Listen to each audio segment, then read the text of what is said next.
Friends, welcome back. It has been so long. Let's see if we can still do this, shall we? We've got UFC Vegas 84 to break down. We're going to do that, but first, we've been away for far too long.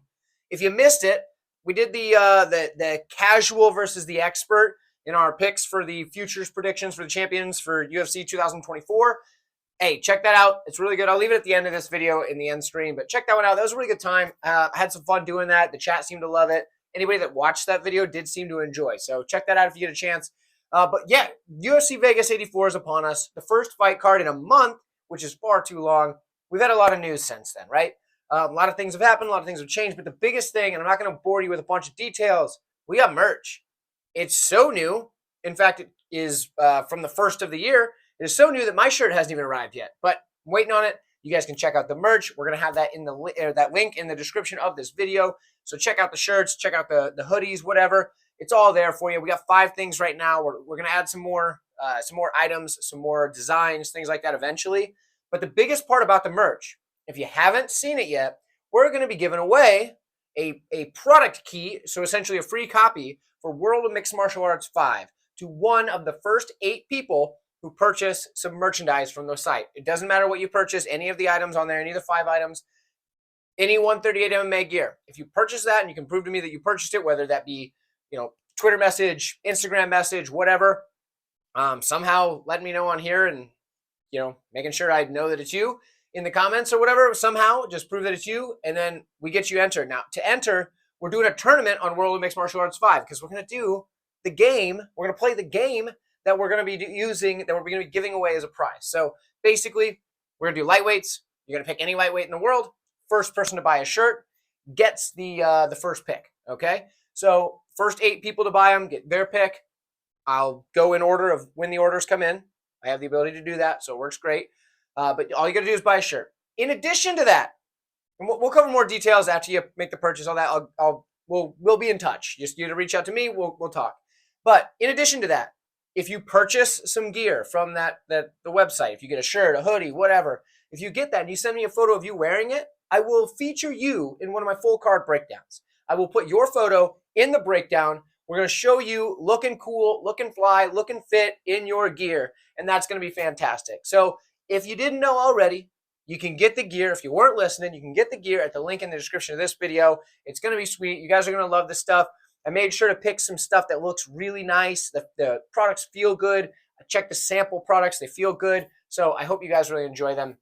We'll see. If you guys have any requests for designs, I would love to hear your feedback. You can let me know down below. All that good stuff.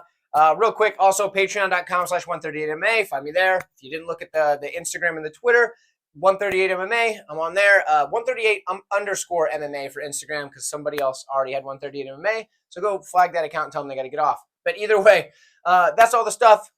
You can also purchase a copy of World of Mixed Martial Arts 5 in the link in the description to this video. Grey Dog Software is the company. I told you about everything. We breezed through it. We took a little longer than normal, but guys, it's been too long, and I had too much to update you on. So let's go ahead and break down the first fight. We've got a stacked card. I'm just looking forward to fights. You could have put anybody in the cage, and I'd be happy. So let's get there. I'll see you guys in the first. At flyweight, we have Felipe Bunes takes on Joshua Van. Now, Joshua Van, 5-0 in the last 5, but he's taken this fight on somewhat short notice as Denise Bondar fell out. He's now stepping in to take on Felipe Bunes, who is 3-2 in his last 5, looking to make an impact in the UFC.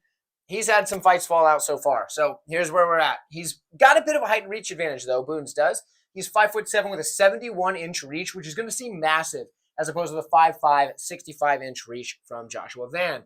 Let's start with the short notice replacement here. For Joshua Van, he's a very solid striker with very good forward pressure. He's going to establish his jab as he's coming forward. He's going to slam the leg kicks. He's going to work those. And as he does this, he's slipping and counter-striking. He's just doing a little slip. He's not doing big, big crazy head movements. He's just slipping, letting the punches go over the shoulder. And he's coming back with those shots, right? So for Joshua Van, the slipping counter style that he uses mixes with the jab and the leg kick as he's moving forward. He's going to start working body shots once he gets in tight into the pocket. And he's got a lot of power.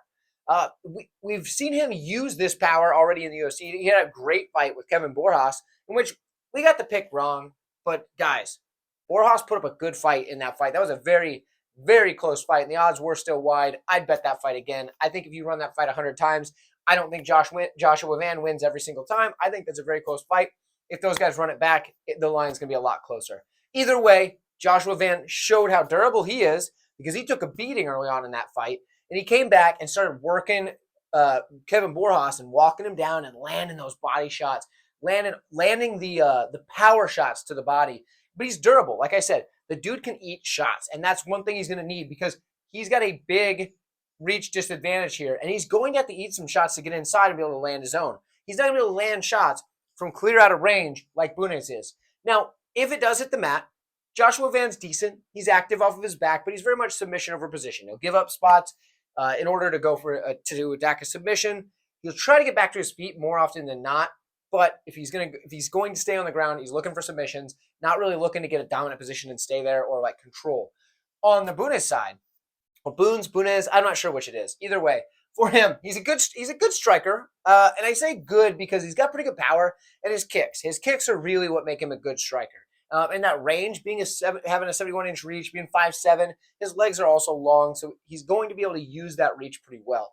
Now, the one thing that is a big drawback for him is the volume. He will strike, and when he does, it's usually to get into range for a takedown. But as far as if it is just in striking range, he just kind of lacks the volume that you'd like to see from someone in the UFC. But not necessarily the worst thing because his jiu-jitsu is fantastic. This dude is attacking submissions on the ground, particularly the triangle, and he'll sync up the armbar from there. So he goes triangle to armbar, but the triangle armbar is the move he gets most people with. So he's got him in the triangle, and then he takes the armbar because he doesn't end up getting the triangle choke. They're fighting the choke, and he says, yeah, screw this. I'm going to take the arm.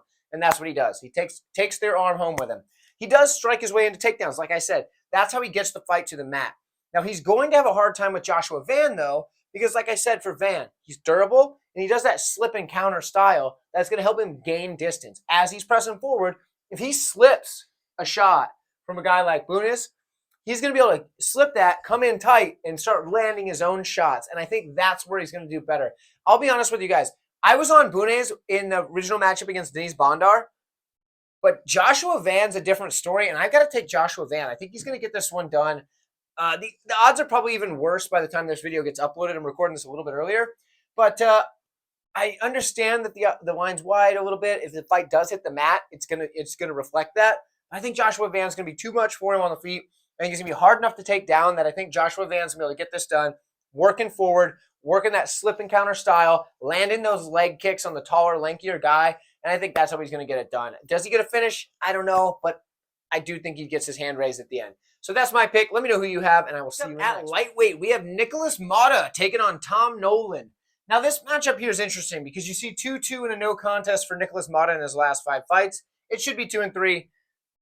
He was gifted a no contest on a referee error, but realistically, he lost that fight. It wasn't close, and it was almost over. The fight was seconds away from being over. Yeah, whatever. Either way, Tom Nolan 6-0 on the career, 5-0 in the last 5. But Nicolas Motta, not a bad fighter. He's just, we're going to have a bad taste in our mouths because of the way that last fight went down. In fact, it would probably be less remembered if he just lost that fight. But because of the way that went down, the no contest, the whole whatever with the ref blunder, it ends up looking worse for him in that matchup. So, that it is what it is. But now we remember how he looked in that fight with Ogden, and he didn't look good. He's at a massive height and reach disadvantage here because for Nicolas Motta, he's 5'9" with a 70.5-inch reach, which 7.5 inches, that's pretty good wingspan for a 5'9" guy, but he's going against a guy that's 6'3" with a 76-inch reach at lightweight. Insane. Dude's going to have a massive advantage in the reach department, and you can see it right there. 5.5 inches, and also freaking giant. So, guy's a skyscraper. But Nicolas Motta, he's a good striker. That is what he does. He's very kill or be killed, but he's a good striker. He's got plenty of power, he's got good movement, and he can counter-strike pretty well. But the problem is his durability is fading, and his striking defense is not as good as it should be. If he's not getting out of the way and then counter-striking, a lot of times he just gets hit and he gets dropped, and his durability just not keeping up like it did at one point. So for Nicolas Motta, he needs to be on offense and he needs to land power shots, but he's got to close a lot of distance here. He's fighting a guy in Tom Nolan with not very much experience. So for Tom Nolan, the experience factor might be an issue for him. He's going against Nicolas Motta, who has way more experience than him. Nicolas Motta has more than double the wins than Tom Nolan has total fights. So that is an issue. That is for Nolan. But the size, I think, is going to make it hard for Motta to land those shots easily on a guy like Nolan. And Nolan's going to put out volume. So it's not like he's just going to let him walk his way in and land shots. Nolan's putting out volume, and he's got these knees up the middle, in which he makes it harder for the shorter guy to come in and start landing body shots or ducking down and start, doing the old like bob and weave type of style. They can't do that when he's throwing knees up the middle. He's got good combinations, and he puts a variety of strikes together. With the grappling, if he gets it to the mat, he's going to have an advantage there as well. He's got decent jiu-jitsu. He uses his length to wrap up guys pretty well. He's got those choking arms, they're long and slender. He's got good ground and pound. One thing I don't like on the ground is that he finds himself in a lot of really close submissions. He's been able to get out, but caught in some submissions where he's really close to tapping out. But he's been able to get out. I don't think he has to worry about that here. This is primarily going to be a striking matchup, I say. I just wanted to cover the jiu-jitsu just in case. What I see happening is I see one of those knees up the middle as Motta's trying to come in and land on him, and he's going to get knocked out. I think Motta gets knocked out probably by a knee up the middle. That's how I see it going down. Tom Nolan's the pick, winning by knockout, knee up the middle. That's how he gets it done. But let me know who you have in the comments below, and I'll see you in the featherweights next. Weston Wilson, John Silva. Interesting matchup because both guys are relatively new to the UFC, right? John Silva, he's 5-0 coming in off the Contender Series. Looks pretty good there. On the other side, we got Weston Wilson, 3-2 in his last 5 fights. Last matchup was against Joanderson Brito, and I believe it was short notice. Yeah, he lost. Go figure. He fought Joanderson Brito. The light years difference in opponent, okay? Joanderson Brito would be a favorite over John Silva as well. So this is a step down in competition for him. He did not look great against Joanderson. Yeah, go figure. Because, like I said, Joanderson Brito, absolute savage. The dude's on a tear right now, too. So, but either way, John Silva's still dangerous. And he has a lot of the skills that Brito has, just maybe not quite as refined or as polished, right? Guy's a good striker. He's got plenty of power. He's got good forward pressure. He's accurate in his shots. And I think a lot of it's because they come from odd angles and guys don't really see him coming. That's because his hands are down low and he's just kind of bouncing around, light on his toes. He does a good job at keeping it light, and he does have a quick head kick to go along with it. In the grappling, we haven't seen a lot from him. We just haven't seen much. There's just not tape on it. Not because I'm saying he doesn't have the ability there. There just isn't anything on it. But he does have a quick guillotine. We did get to see that one of his regional fights. But there's just not a lot in the grappling. A lot of this comes from his Contender Series fight. A lot of the stuff you see here. Before that, I know there wasn't much to look at. So by that, I mean there just wasn't the tape. I'm not saying there wasn't much to look at as he was unimpressive. I have to make sure I'm clear about that, or people are going to try to cut my head off in the comments, which please do, actually. It helps the video. Drop your comments telling me I'm stupid. I love it. Keep it up. But John Silva, like I said, a lot of this information we're taking off the Contender Series fight, little bit from his regional scene. For Weston Wilson, people are going to count this guy out immediately. I'm not. I think this is going to be a closer fight for Weston than it was with Joanderson Brito for a number of reasons. One, obviously, different level of competition. Two, Weston Wilson, the guy has decent striking. He's got good, long, straight punches.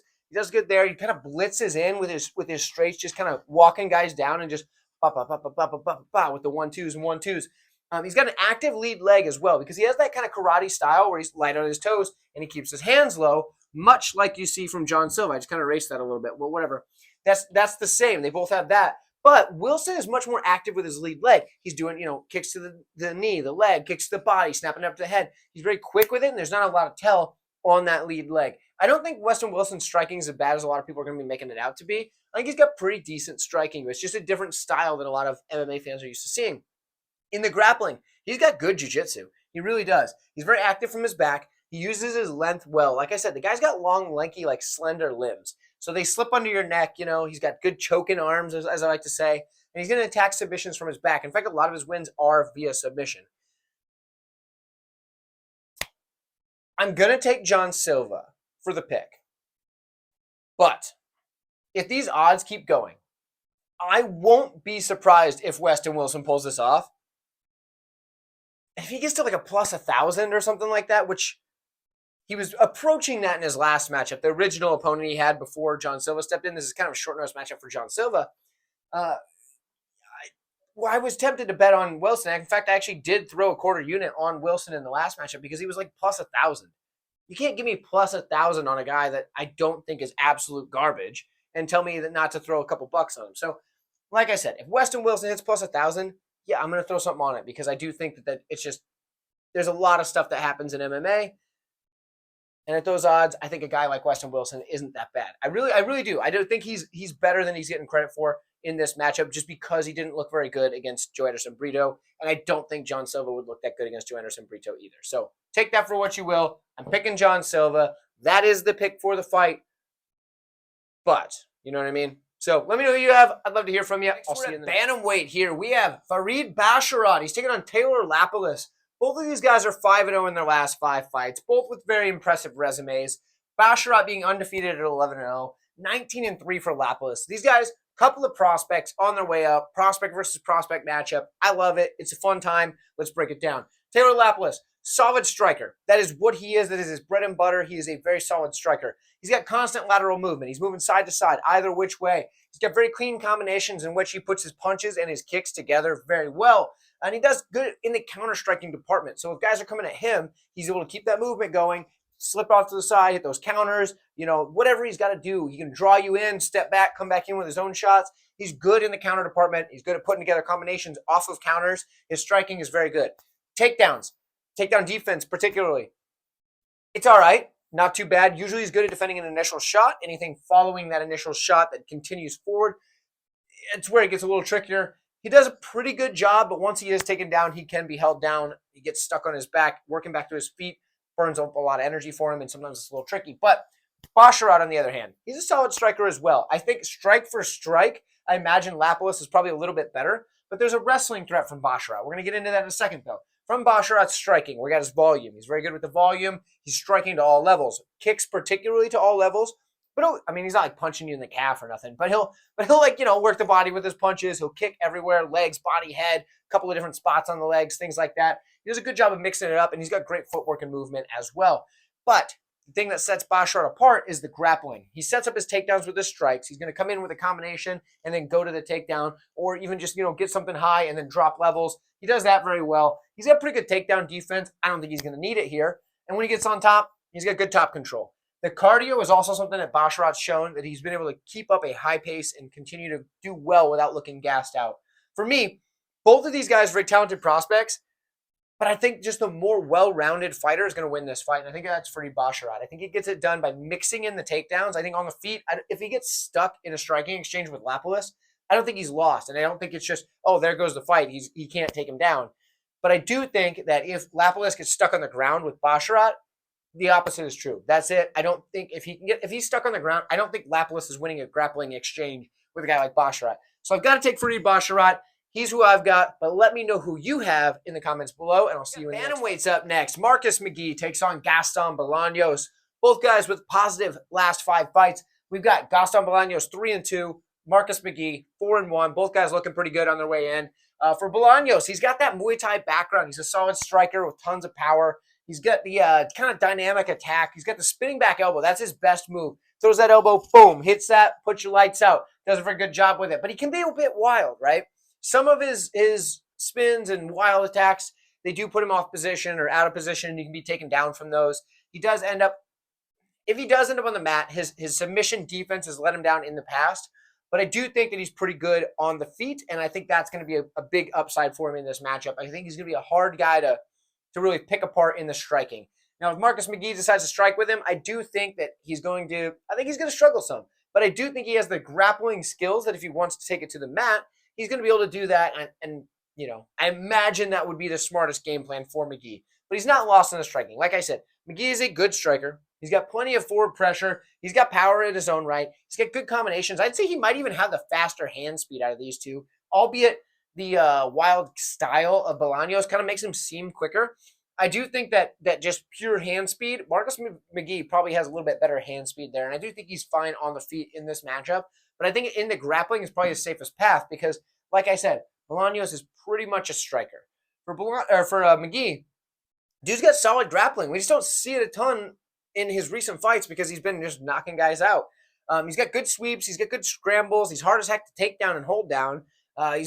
He does threaten with a lot of submissions, but we've only seen him get maybe 1 submission in his career thus far.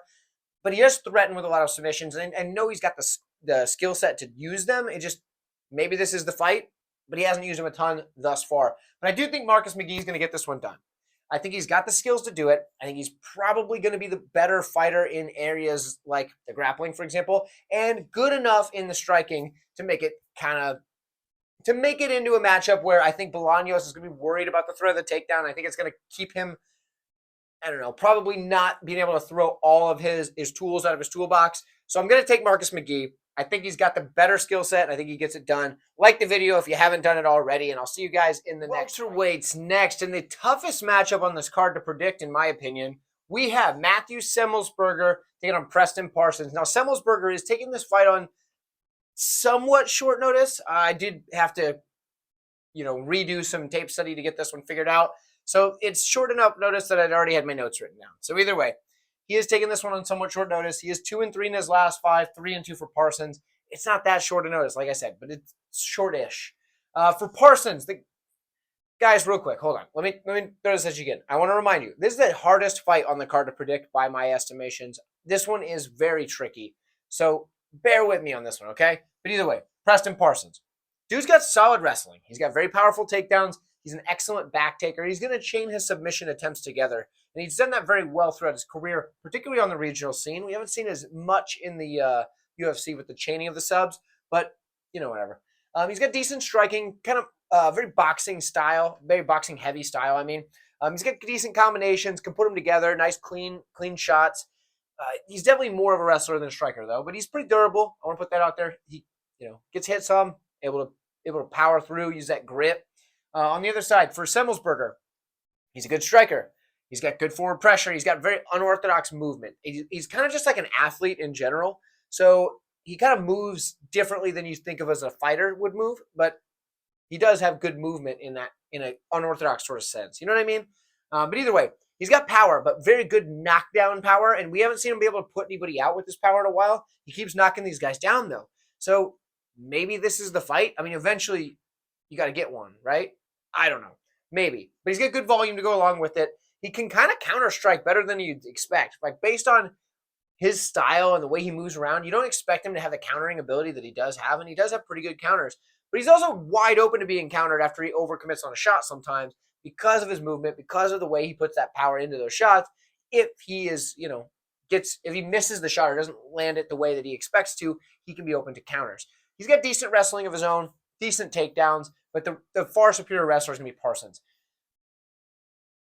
Yeah, guys, I don't even want to make a pick. I actually just back and forth before I even hit record, could not make a decision. I'm going to take Preston Parsons.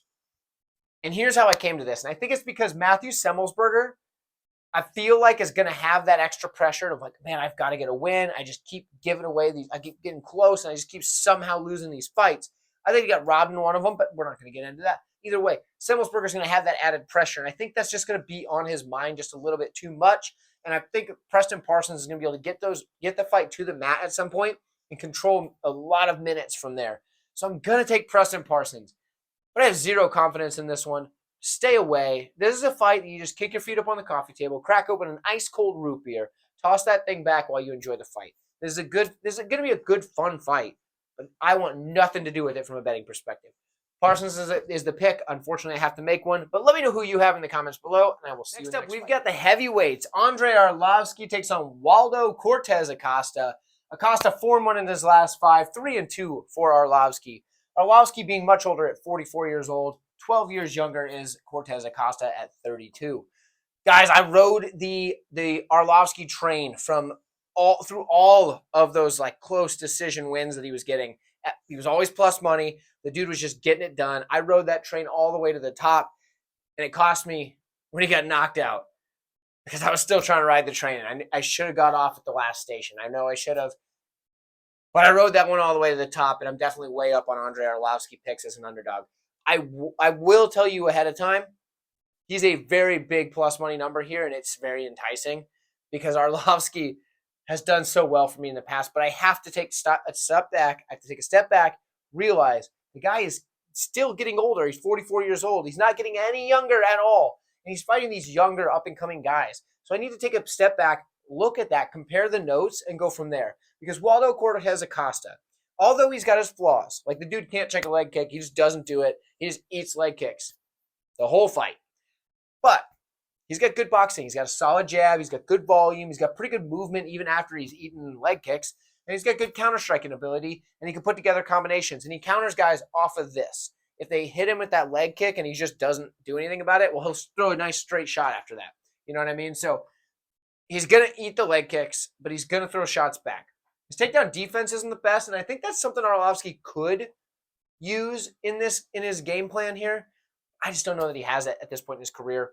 I think he's going to have to. I think he's going to stick to striking and try to just outpoint Cortes-Acosta in this one.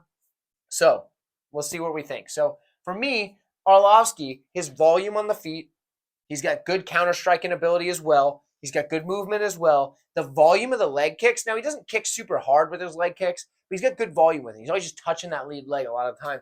But he leaves his chin open when he does it. He'll throw this like that, and then he's just right here. And that's what scares me about it in this matchup. I'm worried about that. I'm worried that the power coming back on that straight shot that counters off of the leg kick attempt is what's going to catch Arlovski. Now, I don't know if it puts him out.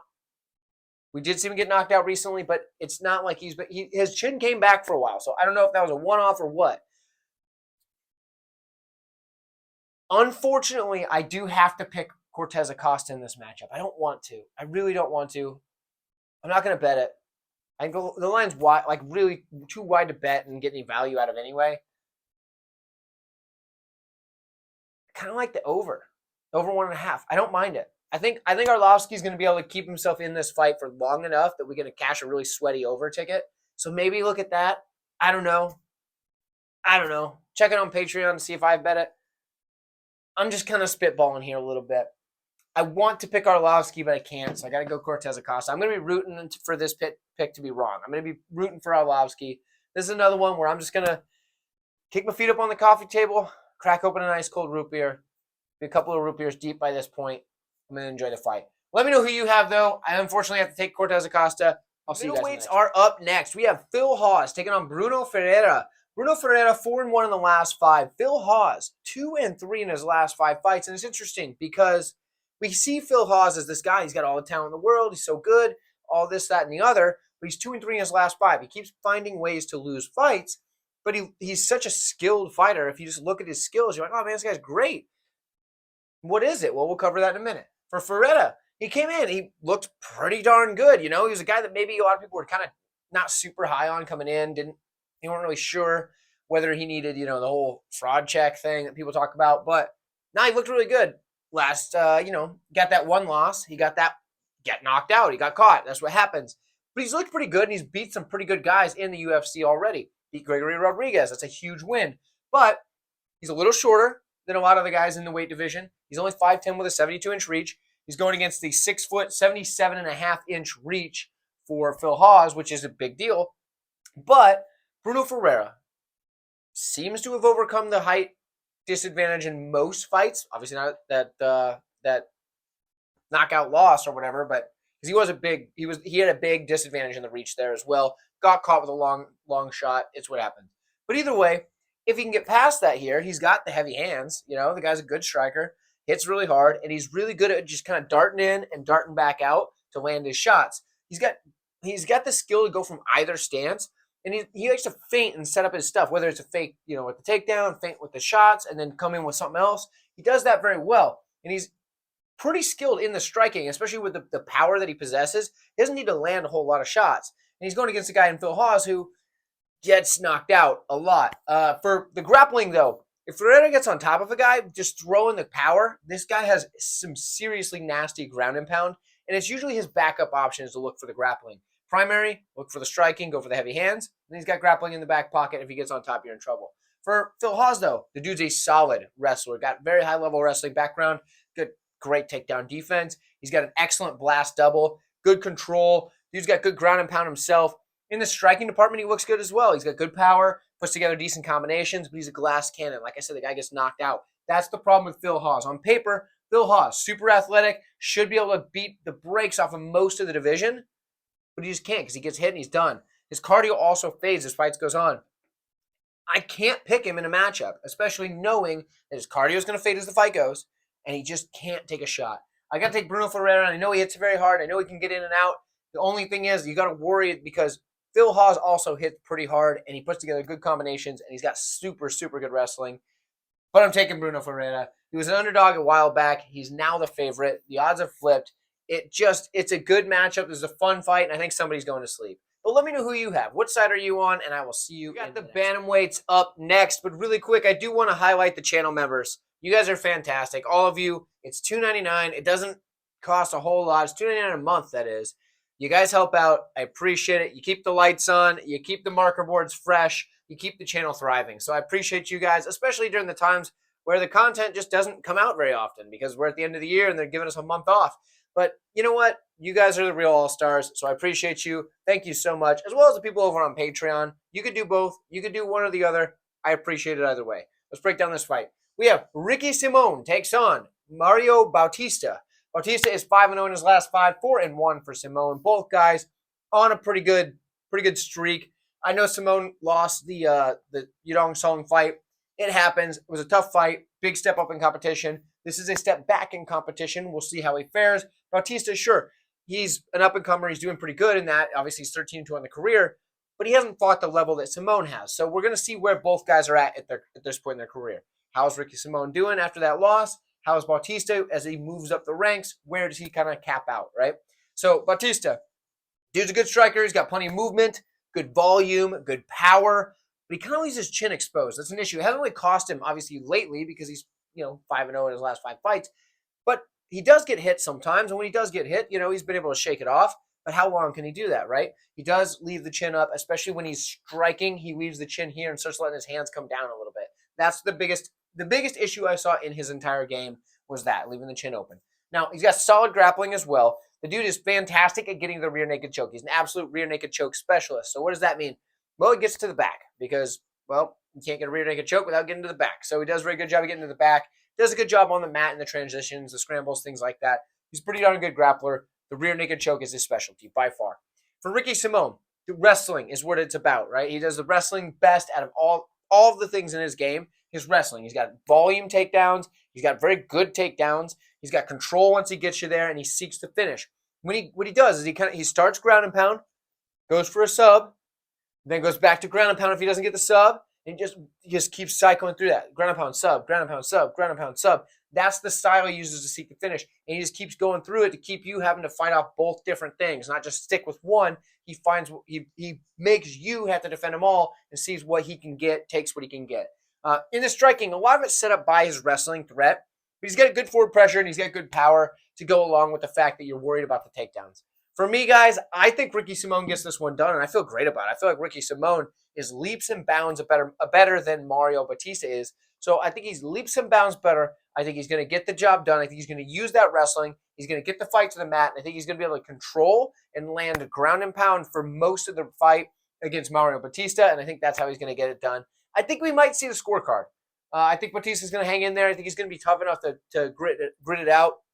But I do think Simon is going to win probably 30-27 and just sweep the cards. But let me know who you have. I'd love to hear from you, and I'll see you next up. We've got a matchup in the lightweight division. Gabriel Benitez takes on Jim Miller. Benitez is 2-3 in his last 5 fights, 4-1 for Jim Miller.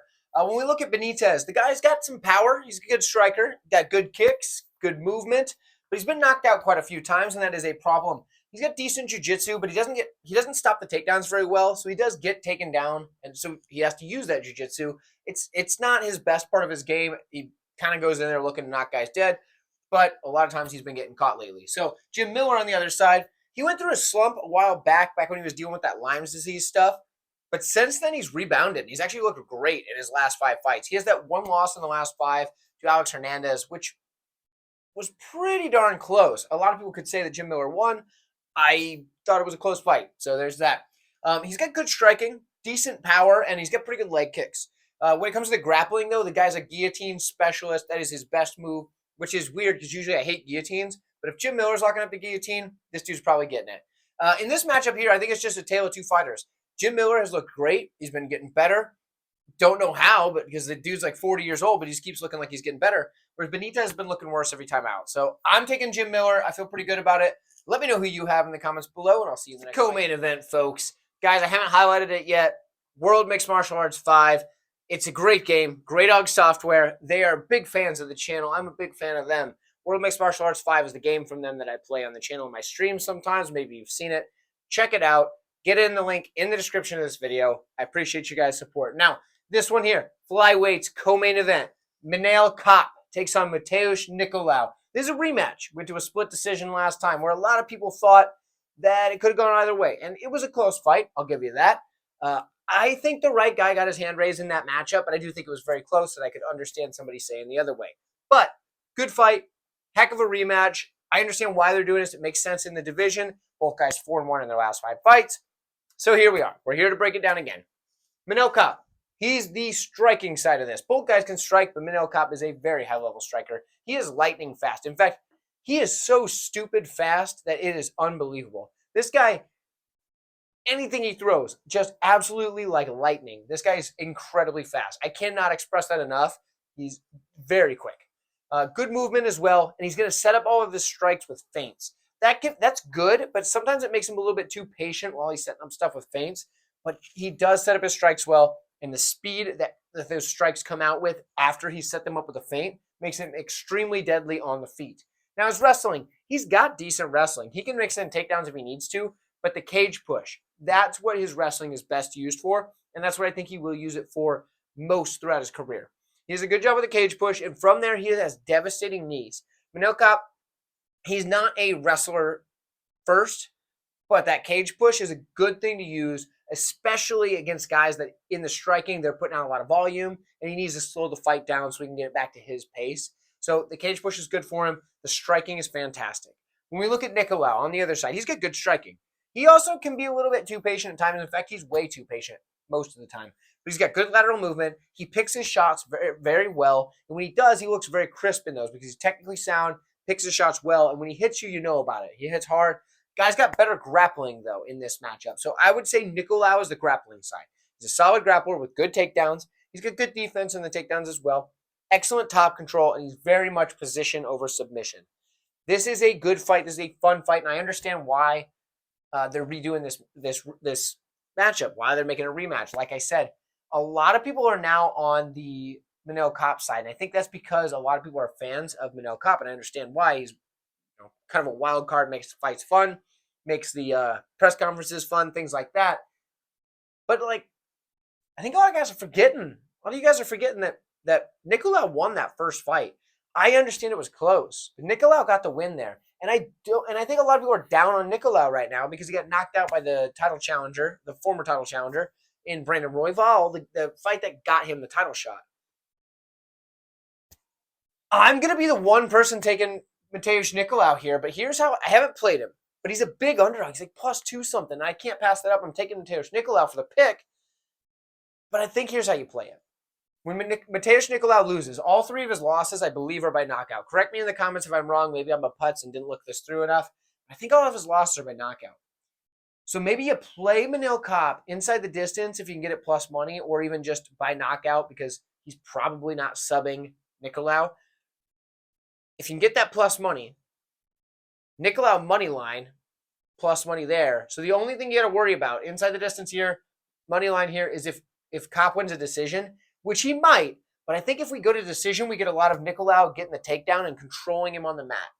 There could be, I think that if Kape wins this fight, he probably lands a big shot and puts out Nicolau. So that's kind of where I'm at. I haven't gotten to that yet. If you're on the Patreon, you'll see when I get to that, if I get to that. Right now, I'm just kind of watching this fight as a fan. I'm going to take Nicolau, and I'm going to be probably the only person to do it. But let me know what you guys think in the comments, and let me know why you think I'm a doofus for picking Nicolau. I'll see you guys in the main event. I appreciate you checking it out. Folks, main event of the evening, guys. This is it. The rematch. Johnny Walker takes on Magomed Ankalaev. Last reminder, like the video if you haven't already. It does help the channel out a ton. I appreciate it so much. But this is the main event. This is the match we've all been waiting for. And the first time it ended in a no contest. Probably should have been a DQ win for Johnny Walker, but, whatever. Either way, it was a no contest. It was a weird doctor that kind of messed some stuff up in that fight. It was a whole bunch of, it was just a big old mess, right? For both of these guys, their last 5 fights looked weird, right? Johnny Walker, 3 wins, 1 loss, and 1 no contest. For Magomed Ankalaev, 3 wins, no losses, but a draw and a no contest. Magomed Ankalaev just can't seem to get a win or a loss. He can't seem to get a fight to go the way you want it to. for Ankalaev in his last couple of fights. In this one, Johnny Walker's going to be taller and longer, 6'6" with an 82-inch reach, 6'3" with a 75-inch reach for Ankalaev. It's a weird matchup because basically these two are going to have opposite styles of games, right? Johnny Walker, he's a good striker, very explosive, tons of power. 16 of his 21 wins are by knockout. The dude's going to strike in flurries or just like big explosive single shots. That's kind of his style. It's unconventional. It's wild. We saw him do that weird like jump knee thing that he almost landed in the last fight. That kind of unconventional stuff is what I'm talking about. But the problem is his volume. Yeah, sometimes it's good, and then other times it's just abysmal. So it kind of just depends for Johnny Walker. His volume can be totally inconsistent. But he's got a lot of reach. He's got a lot of range. And if he uses his range well, I think he's going to be okay on the outside because, for a guy like Ankalaev, that's a pretty big difference in reach. That's 7 inches. That's a difference maker, guys. 7 inches is a difference maker. But in the grappling, Johnny Walker, he's outmatched here. His grappling has improved, but he can still get held down, and that's the problem for him. For the Ankalaev side, he's a good striker as well. He's very clean, right? He's got fast kicks. He's got good boxing combinations. He stays very safe. He doesn't get hit a whole lot, but he's so patient, too patient, way too patient. In fact, it's horrible watching this guy in a striking matchup because when he finally does something, you have to wake up, or at least wake up the person sitting next to you that already fell asleep because the guy's been standing there not doing anything for a while. I understand his volume's not that awful. I'm exaggerating here. But he's too patient and too willing just to stay safe and stay out of range and try to pick his shots really well. And against a guy like Johnny Walker, you can get in trouble doing that. You can end up in a bad way. He's got good wrestling. He's got good takedown defense. And he's got good top control when he gets the fight to the mat himself. I think if he gets the fight to the mat, he's going to be able to stay on Johnny Walker the remainder of the round. I don't think that's crazy to say. I think that's pretty straightforward, and I think that's what we're going to get if he gets the fight to the mat. On the other hand, Johnny Walker's wild and unpredictable and has a massive reach advantage as well as a little bit of height advantage. So if Johnny Walker lands a big shot and puts out Magomed Ankalaev, I'm not going to be totally confused. I'm not going to be like, wow, I didn't see that coming. So I'm not going to I'm going to pick a side for the sake of the video, but I would rather watch. Just sit back and watch. I'm going to take Ankalaev because I think what I think happens is the first round or so, these guys look at each other a lot. Nothing too big happens. Neither guy wants to do anything too crazy. Maybe we see a little bit out of Johnny Walker on the crazy side. But Ankalaev is eventually going to push him against the cage or get him to the mat, and that's where it's going to stay. And that's going to be the next couple of rounds. And I think it's going to go late into the fight. Now, maybe late into the fight, Ankalaev might get a finish when Johnny Walker's tired, because he does slow down. I probably should have wrote that up there, but I didn't. Either way. Or we get a decision, which is probably what I'm thinking is going to be a really boring decision where Ankalaev just lays on Johnny Walker for the whole time. But, yeah, that's where I'm at. I'm going to take Ankalaev for the sake of a pick. But he's too juiced to be able to play it. Walker is too untrustworthy to play as a big underdog. So we'll pass on the main event, guys. And that was one of our New Year's resolutions as far as betting goes. Be willing to pass on the main event. And that's what we're going to do. Guys, reminder, if you haven't seen it or if you skipped the early part of the video, we've got apparel. And the apparel, not just because it's cool to get shirts from 138 MMA. That's awesome. Don't get me wrong. Stylish stuff. Mine's on the way. But the first 8 people to get a shirt, you're gonna prove to me you bought a shirt. I'm also gonna have your information. I'm gonna have at least your name and stuff because it's gonna go shipped through my stuff. But either way, I'm gonna have your name. So you will be picking a fighter in the lightweight division from any organization. That's UFC, that's PFL, that's one championship. Don't care. 155-pound division. You're gonna pick a fighter. I'm gonna put them into an 8-man bracket. The first 8 people to buy apparel. And they're going to be in an 8-man bracket for World of Mixed Martial Arts 5. The winner, we're going to do this on a live stream, of course. We're not silly here. We're going to do this on a live stream. We're going to play out the 8-man tournament, and the winner is going to get a free product key, which is basically, it's essentially a free copy. You just download the game, and you get the free key for World of Mixed Martial Arts 5. I'm going to give that to you guys. For one of the first 8 people to purchase something from the gear store is going to get that. So, guys, thank you for watching this video. I appreciate you all so much. Become a channel member, become a Patreon member, whatever it is. If you can't do that, hey, just like the video because that puts a smile on my face. It makes me happy to see that you guys are liking the content. Thanks for listening to me ramble, and I'll see you guys in the next breakdown.